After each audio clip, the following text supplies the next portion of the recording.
Davengers. West Coast Davengers. There's only one mantra that you all need to know. That's that one over there. See Todd, bye Todd. Welcome back to the West Coast Avengers. I'm Dave. Don't forget it. Today we're going to look at a somewhat rare Japanese Marvel Superheroes Amazing Spider-Man book. It's kind of like a summary of Spider-Man up until the point that this was released, which I think was in the mid-90s. But before we get to that, I want to say thank you for being here. Don't forget to throw a comment down below. Let me know what you think about this. Engagement from y'all is really important to the health of these videos. So the more you comment on my videos or the more you like them and subscribe to the channel, people are going to see these videos. It's science. It's algorithms and stuff. 2024 DavengerCon is almost upon us. Depending on when you see this video, it might have already happened. That is a 2-day streaming event on this channel right here with guest sellers, guest artists and creators, and a charity raffle to benefit 2 great charities. And before we get started, I also need to mention, yes, Direct Edition, my semi-new podcast. You can find the links for it down below. It also has its own YouTube channel. A little bit of an extension of this channel, but more about the things that I love, maybe a little bit outside of comics, as well as inside comics and around. All right, let's enjoy a flip through of this cool Japanese Spider-Man book. All right, let's take a look at this Japanese Amazing Spider-Man Marvel Superheroes book that I picked up at Emerald City Comic Con. So this is the OB strip or OBI strip, which has a seemingly looks like a McFarlane, but the eyes are maybe a little off. Anyway, books that have this label and records that have this label, without it, the value is definitely a little bit less. The collectability is a little bit less. Check out that gold foil. And then there's the X-Men one. The X-Men one I know was just recently shown off by friend and fellow comic seller Cheddar Comics. I think he showed it off on his Instagram and also probably maybe on a YouTube short. So there's the interior of the OBI strip. We're going to look at this at every little level. So the dust jacket, very cool. Gold foil on the back, gold foil on the front. Todd. But check out what's under the dust jacket. Oh, Mark Bagley. Red tone or red cover back in front here. So there's that. Now let's take a look inside. All right, so you get, and you saw a little brief on the back. So as you can see here on the inside, the end pages, you've got all of the classic Ditko books, 1 through 32. And then obviously soon after that, John Romita Sr. is going to take over. So that's the end pages here. Now let's take a look at the first page, ASM 301, and you got the photo background, Todd, and then this is what, Spider-Man 4, part of Torment. This poster, and then the one from the trade paperback that they used. This is one of my favorite. Like, since childhood, this is one of my favorite McFarlane images. I think it was a poster as well. Just a classic image. So what this seems to be, and obviously I don't read Japanese, but there is some translation here, but this is like an overview of Spider-Man throughout the years, and obviously a lot of the 90s stuff. And you got some McFarlane here. Introduction, just classic McFarlane poses, but then here's some Ditko from AF-15. Someday I'll show them. Someday they'll be sorry. So that, if you want to take a look at an AF-15, I did a comparison of a reprint of Amazing Fantasy 15 with a retelling of it for the 20th or 30th anniversary. So you're getting art from everybody. Erik Larsen here. I think that's Ron Lim from Spider-Man Unlimited, and they're highlighting Venom here. This one is probably Bagley, but I'm not 100% sure. Can't remember what that book is from. And then you get some Carnage action, which is Mark Bagley. Just a great overview of some of these characters. I'm assuming the bios are and the overviews are good, but I'm just talking about the way that it's laid out. So McFarlane Black Cat. I think McFarlane did an underrated Black Cat. Some people don't like it because it's too much hair, but I'm like, yeah, she looks great. But then when you look at what that looks like Ron Lim, so that's probably from Spider-Man Unlimited or Maximum Carnage, but Lim draws more hair than Todd did. More good Todd stuff. Little Mary Jane review.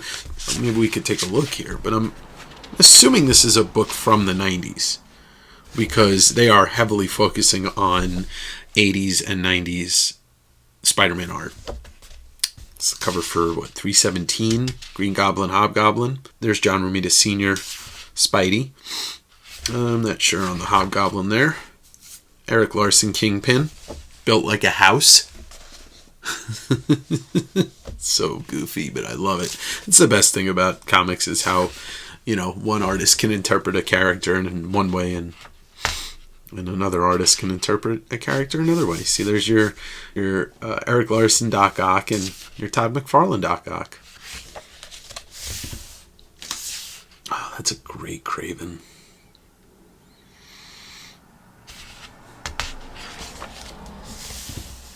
All right, the Sinister Six. Well, more than the Sinister Six. Vulture, Electro, Morbius, Sandman, Mysterio, Scorpion, Spider Slayer, and Man-Wolf. So, Larsen, Todd. I can't tell who that is. And then you got Larsen and Todd. Man-Wolf. It's probably from the first appearance. It's funny, like, the B-tier villains here, Shocker, but Shocker was a popular villain when I was a kid in the books, and maybe even the video game that came out when I was a kid, maybe Super Nintendo. But then a lot of these villains I just never heard of until I started going through all the different Spider-Man books. Tarantula can never not beat an angle because he's got those things on his feet. If you look at every cover that he's on in the first 20 years of his existence, he's always at this kind of like, I guess it's like maybe a 45-degree angle. There's a lot of yellow on the covers that he's on too. And then you got the Amazing Spider Friends. Whoa. I don't remember John Romita Jr. doing Iceman, but that's pretty cool. Classic Erik Larsen Spider-Man. Amazing Spider-Man, after he took over from Todd, he did the return, I think, of the Sinister Six, and then with his own Spider-Man title, the adjectiveless one after he took over from Todd, it was the Revenge of the Sinister Six. It's Morbin time. Yeah, these are classic storylines, at least according to this magazine. Another great book is that Spider-Man vs. Wolverine where he accidentally kills what's-her-face. Can't remember her name. It's because she's dead. So it's just a cool overview, and obviously if you can read the language, then you're reading the text, but if you have any indication of Spider-Man, you know exactly what they're showing you and what they're trying to emphasize. Spidey's network. This is actually pretty cool because there are so many characters that are intertwined with each other. I think no more, at least villain-wise, no more so than these two, because Carnage is the spawn of Venom.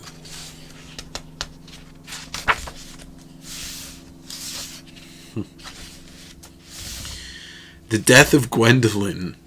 Okay, I don't know if that's how they spelled her name, maybe the couple of times that they call her Gwendolyn, but I'm pretty sure that Gwendolyn is Gwendolin, but I could be wrong.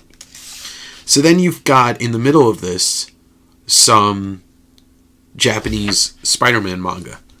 And this is a newer one. This is possibly, this looks like it's a retelling of his origin, but in an updated kind of, I don't know what you would call it, pop manga. It kind of looks like Archie. This is cool.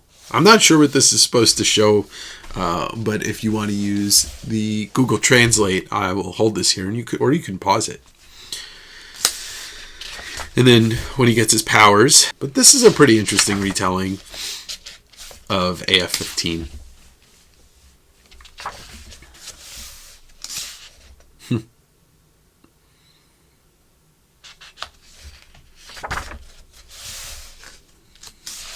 Oh, well, you get a lot more wrestling in this than you do in the origin. So that's pretty cool. It's almost like its own little wrestling manga.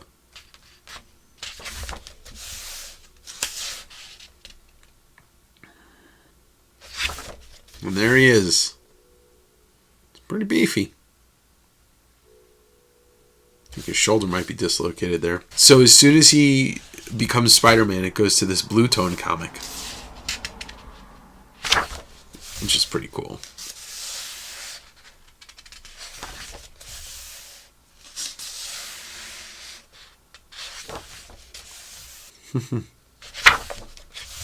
Yeah, so now he's fully Spider-Man. There's severed hands. This must be a dream where severed hands are doing sign language while he accepts an Oscar. Well, now he's turned into a celebrity. He has a very off Spider-Man face.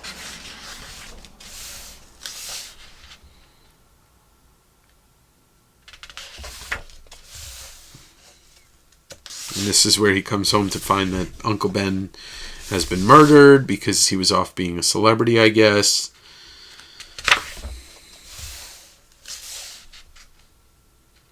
That's cool. That's a great page. Dynamic, speed lines. I don't know what it says, but I like it. Definitely, this is the influence. I mean, it really truly is the influence of Todd. For better or for worse, this crazy dynamic pose, that's Todd. That doesn't exist without Todd. This probably doesn't exist without Todd too, because I feel like there's a page back here with showing Mary Jane. It's right there. You know, it's a complete swipe right there. But it's cool. I love seeing the influence of Todd.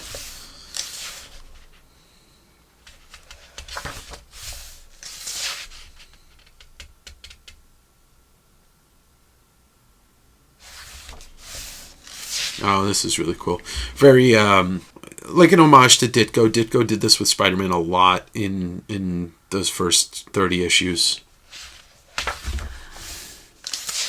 Oh, this is another great panel.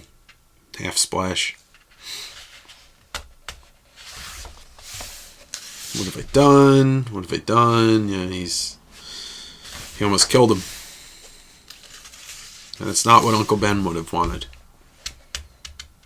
That responsibility, what does it come with? It comes with that great power. Oh, another great one.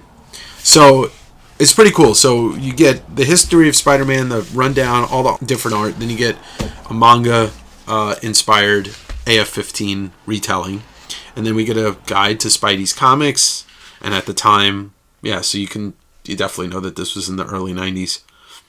Or early to mid 90s, because there were only 5 Spider-Man titles. Spidey Through the Years, a little AF-15 action there. This is where you get to see some of the Romita art, some of the Romita Jr. art. Love that panel. And then here you go. Here's the breakdown of the artists of Spidey. You know, starting with Ditko to Romita to Gil Kane to Larsen to McFarlane. All these. Technically, Larsen did a fill-in issue before Todd started his run. And if you want to hear about that, you can watch my interview with Erik Larsen and then my interview with Todd McFarlane. Classic 316 cover. See, this one, I don't know. This might have been a poster, and I think it was a Rick Leonardi, Al Williamson poster. It's beautiful. Really captures the essence of New York City.